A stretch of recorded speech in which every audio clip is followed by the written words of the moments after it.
নমস্কার, শুভেন ডায়েরিতে আপনাদের স্বাগত।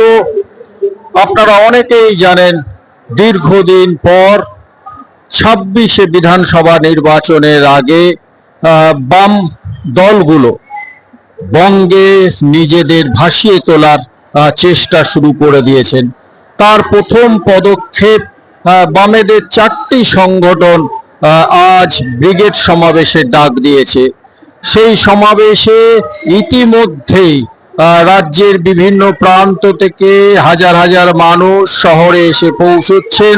হাওড়া, শিয়ালদা এবং ধর্মতলায় বহু মানুষকে দেখা যাচ্ছেন, তারা রাজ্যের বিভিন্ন প্রান্ত থেকে এসছেন এবং ব্রিগেড অভিমুখে তারা রওনা দিয়েছেন। গতকাল রাত থেকেই অনেকে বিভিন্ন রাজ্যের, উত্তরবঙ্গ থেকে বিশেষ করে বহু মানুষ গতকাল রাত্রিবেলায় শহরে পৌঁছে গেছেন। আজকে এখনো পর্যন্ত যা খবর, তাতে ব্রিগেডে এই মুহূর্তে বেশ কয়েক হাজার মানুষ এসে উপস্থিত হয়েছেন বামেদের এই সভায়। ব্রিগেড সমাবেশে আসার পথে আজকে শহরের বেশ কয়েকটা অঞ্চলে কিছুটা উত্তেজনা সৃষ্টি হয়েছে। হাওড়া স্টেশনে যারা এসে পৌঁছেছিলেন সেই কমরেডরা ফেরি সার্ভিসের মাধ্যমে ব্রিগেড সমাবেশে হাজির হতে চেয়েছিলেন, কিন্তু দেখা গেছে যে ফেরি সার্ভিস বন্ধ। ফেরি সার্ভিস বন্ধ দেখে গ্রাম থেকে বা রাজ্যের বিভিন্ন প্রান্ত থেকে যারা শহরে এসছেন হাওড়া স্টেশনে, তারা একটু উত্তেজিত হয়ে পড়েছিলেন।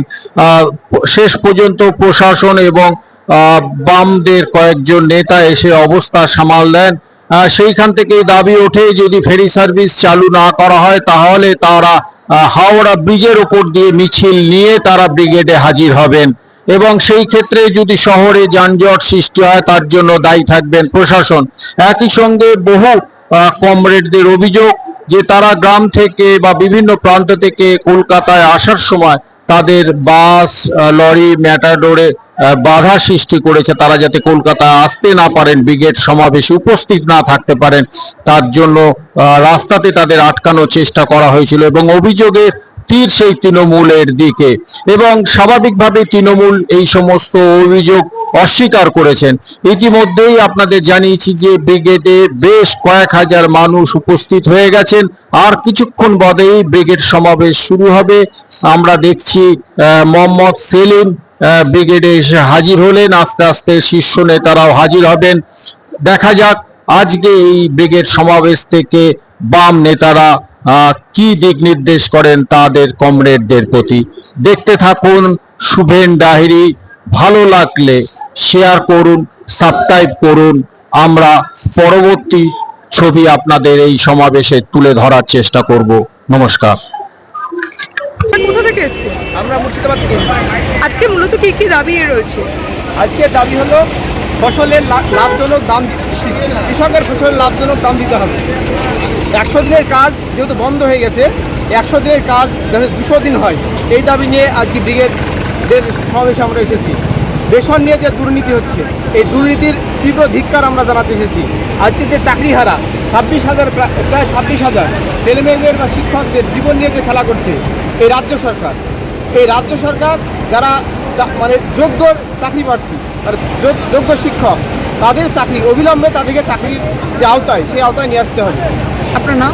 কেন্দ্র সরকার যে নয়া অকাত বিল, সেটা করতে হবে। আজকে এই রাজ্যে পুলিশ প্রশাসন দিয়ে যারা মানে শিক্ষা জাতি মেরুদণ্ড, সেই শিক্ষাকে ভেঙে দিচ্ছে। শিক্ষক মহাশয়দেরকে রাস্তায় পুলিশ লাগিয়ে মুখ্যমন্ত্রী এই আমাদের রাজ্যে রাস্তায় ফেলে পিটাচ্ছে। এটার জন্য আমরা তীব্র ধিক্কার জানাচ্ছি মুখ্যমন্ত্রীকে। আমরা বিশেষ এইসব দাবি দেওয়া নিয়ে আজকের ব্রিগেড সমাবেশে স্থান হয়েছি। আজকে আমরা ব্রিগেড সমাবেশে এসেছি, আমাদের মুর্শিদাবাদ থেকে অনেক লোক এসেছি। আপনার নাম? আমার নাম এরশাদ আলী শেখ।